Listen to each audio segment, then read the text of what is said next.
Welcome back to my channel. In this video, we are going to discuss the physical map of India.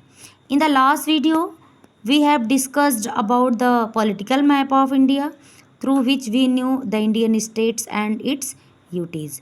But in this video, we are going to discuss the physical or natural features of India. But first of all, we have to be clear about the signs in the square which are depicting the different features. ये जो sign दिख रहा है गाढ़े भूरे रंग का तिरछा, ये माउंटेन और हिल रेंजेस को दिखा रहा है, पर्वत श्रृंखलाओं को दर्शा रहा है। ये रेड त्रिभुजाकार जो चिन्ह है ये माउंटेन पीक्स पर्वत चोटियों का है। ये चिन्ह पासेस यानी कि दर्रों का है। ये गाढ़े भूरे रंग का जो छोटा स्क्वायर दिख रहा है ये हिल्स को दर्शा रहा है, पहाड़ियों को दर्शा रहा है। एंड ये जो लाइट ब्राउन कलर का स्क्वायर है ये प्लेटूज यानी पठारों को दर्शाएगा नक्शे में। सबसे पहले हम हिल्स का अध्ययन करेंगे, क्योंकि हम उत्तर से शुरू करेंगे तो हमें पहले हिली एरिया ही देखने को मिलेगा। उत्तर की तरफ ये जो जितना क्षेत्र दिख रहा है इसके अंतर्गत लद्दाख, जम्मू कश्मीर, हिमाचल प्रदेश और उत्तराखंड राज्य आते हैं। ये टोटल पहाड़ी क्षेत्र है। इसके अंतर्गत दो पर्वत श्रृंखलाएं हैं। एक तो काराकोरम पर्वत श्रृंखला है जो कि अफगानिस्तान से आ रही है, क्युनलुन श्रेणी के तहत है, और दूसरी है हिमालय पर्वत श्रृंखला जो यहाँ से शुरू होकर यहाँ पूर्वोत्तर भारत के मणिपुर तक है। नॉर्थ में हम देखते हैं तो ये पर्वत श्रृंखला जम्मू कश्मीर, लद्दाख, हिमाचल प्रदेश और उत्तराखंड में बड़ी बड़ी पर्वत चोटियों का गढ़ है। और इस पर्वत श्रृंखला के बाद हम माउंटेन पीक्स का अध्ययन करेंगे। ये जो पूरा क्षेत्र आता है नॉर्थ का और नॉर्थ ईस्ट का, इसमें तो बहुत ऊंचे ऊंचे माउंटेन पीक्स हैं जिनको इसमें दर्शाया नहीं गया है। लेकिन अगर हम नीचे की तरफ आएंगे तो यहाँ उड़ीसा में एक साइन दिख रहा है ट्रायंगल का, ये महेंद्रगिरी हिल है। महेंद्रगिरी हिल से होते हुए हम पूर्वी घाट से होकर पहुँचेंगे यहाँ जावादी हिल्स। जावादी हिल्स यहीं पे, इसी के बगल में शेवराय हिल्स भी हैं जो कि इस नक्शे में नहीं दर्शाया गया है, बट आगे के जब नक्शों का हम अध्ययन करेंगे ब्रॉडली तब हम उन पहाड़ियों के बारे में डीपली अध्ययन करेंगे। ये नीलगिरी हिल्स है, ये अन्नामलाई हिल्स है और ये अनामुडी हिल्स है। अब हिल्स का अध्ययन करने के बाद हम प्लेटूज का अध्ययन करेंगे, पठारों का अध्ययन करेंगे जो कि भारत के अधिकांश हिस्सों में फैले हुए हैं। यहाँ मालवा पठार से हम शुरू करते हैं तो ये जो मालवा पठार का हिस्सा है इसके कुछ हिस्से राजस्थान राज्य में हैं, कुछ गुजरात में है, लेकिन ज़्यादातर हिस्सा इसका मध्य प्रदेश राज्य के अंतर्गत आता है।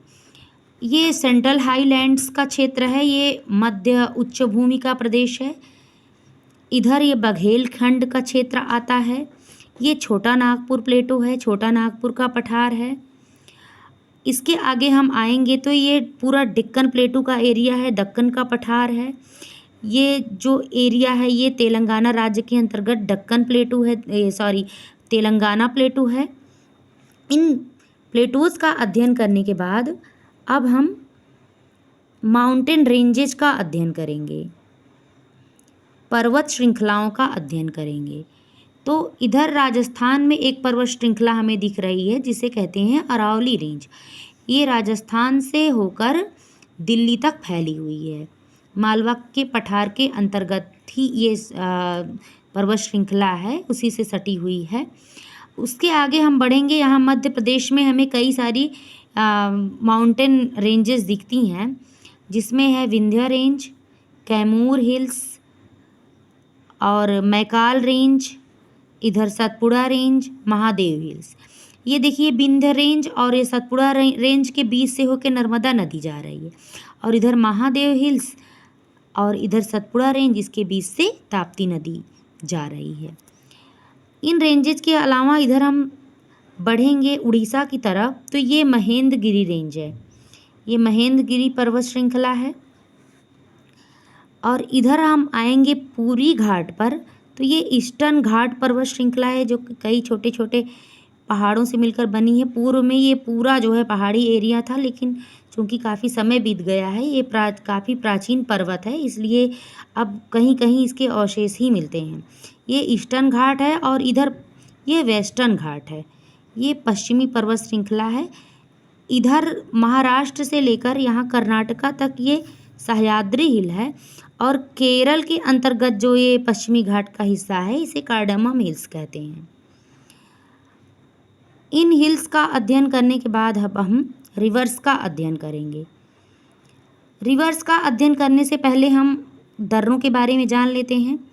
ये दर्रा है थाल घाट दर्रा, और इधर देखिए इसी के बगल में है भोर घाट, और नीचे आप देखेंगे यहाँ केरल में तो ये आपको पाल घाट दिखेगा। इन दर्रों का अध्ययन करने के बाद अब हम नदियों का अध्ययन करेंगे। सबसे उत्तर की तरफ हम देखते हैं तो यहाँ जो सबसे बड़ी नदी हमें दिखती है तिब्बत से निकलती हुई, ये सिंधु नदी है, जो कि तिब्बत से निकलकर भारत होते हुए पाकिस्तान जाती है और पाकिस्तान से होते हुए अरब सागर में अपना जल गिराती है। इस सिंधु नदी की कई सहायक नदियां हैं, जिनमें झेलम है, चिनाब है, रावी है और ब्यास है और सतलज है। ये सब नदियां जाकर पाकिस्तान में, ये ब्यास तो भारत में ही सतलुज नदी से मिल जा रही है, लेकिन बाकी नदियां जैसे कि सतलज, रावी, चिनाब और झेलम पाकिस्तान में जाकर सिंधु नदी से मिल जाती हैं। इन नदियों के अलावा देखिए तिब्बत से ही एक नदी यहाँ जो है मानसरोवर झील है, यहाँ मानसरोवर से एक नदी निकल रही है, ब्रह्मपुत्रा रिवर निकल रही है, जो भारत से होते हुए बांग्लादेश जाती है और बांग्लादेश के आगे बढ़कर यहाँ बंगाल की खाड़ी में अपना जल गिराती है। इन नदियों के अलावा यहाँ उत्तराखंड से दो मुख्य नदियाँ निकलती हैं, जिसमें पहली है यमुना और दूसरी है गंगा। गंगा की ही सहायक नदी यमुना है, क्योंकि यमुना आगे उत्तर प्रदेश में जाकर गंगा नदी से मिल जाती है। और एक मुख्य गंगा नदी है, गंगा नदी की ये सहायक नदियां हैं। यमुना नदी, ये यमुना नदी है, यमुना नदी की सहायक नदी इधर ये चंबल नदी है और ये बेतवा नदी है। ये सोन नदी है जो कि गंगा नदी में मिल रही है। इधर देखिए, इधर जो है कोसी नदी है, यहाँ तिब्बत से आ रही है, ये आकर यहाँ बिहार में गंगा नदी से मिल जा रही है। इन नदियों के अलावा इधर जैसा कि मैंने पूर्व में चर्चा किया है कि विंध्य रेंज और सतपुड़ा रेंज के बीच से यहाँ मैकाल की पहाड़ी से निकलकर एक नदी जिसका नाम है नर्मदा, जो कि मध्य प्रदेश की अत्यंत महत्वपूर्ण नदी है। लोगों की आस्थाएं जुड़ी हुई हैं इस नदी से। ये नदी दोनों पर्वत श्रृंखलाओं के बीच में बहती हुई पश्चिमी घाट पर आकर यहाँ अरब सागर में अपना जल गिरा रही है। और इस सतपुड़ा रेंज और महादेव हिल्स, इनके बीच से होकर एक ताप्ती नदी निकल रही है।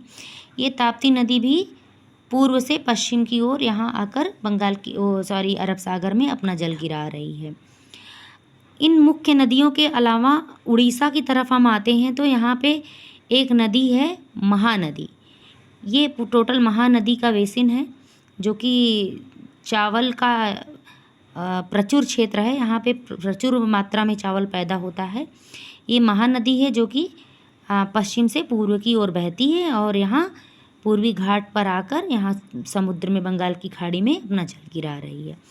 इधर हम डेक्कन प्लेटो के क्षेत्र में आएंगे तो इधर सबसे पहली जो मुख्य नदी मुझे दिख रही है वो है गोदावरी नदी, जो पश्चिम से पूर्व की ओर बहती हुई यहाँ बंगाल की खाड़ी में अपना जल गिरा रही है। दूसरी नदी है कृष्णा नदी, ये भी पश्चिमी घाट से होकर यहाँ आकर पूर्वी घाट पर यहाँ बंगाल की खाड़ी में अपना जल गिरा रही है। और तीसरी मुख्य नदी है कावेरी नदी, ये भी पश्चिम से होकर पूर्व की तरफ आकर अपना जल गिरा रही है। नदियों के बारे में, पहाड़ों के बारे में हम विस्तृत अध्ययन भी करेंगे आगे की कक्षाओं में। और अभी तक के लिए बहुत बहुत धन्यवाद।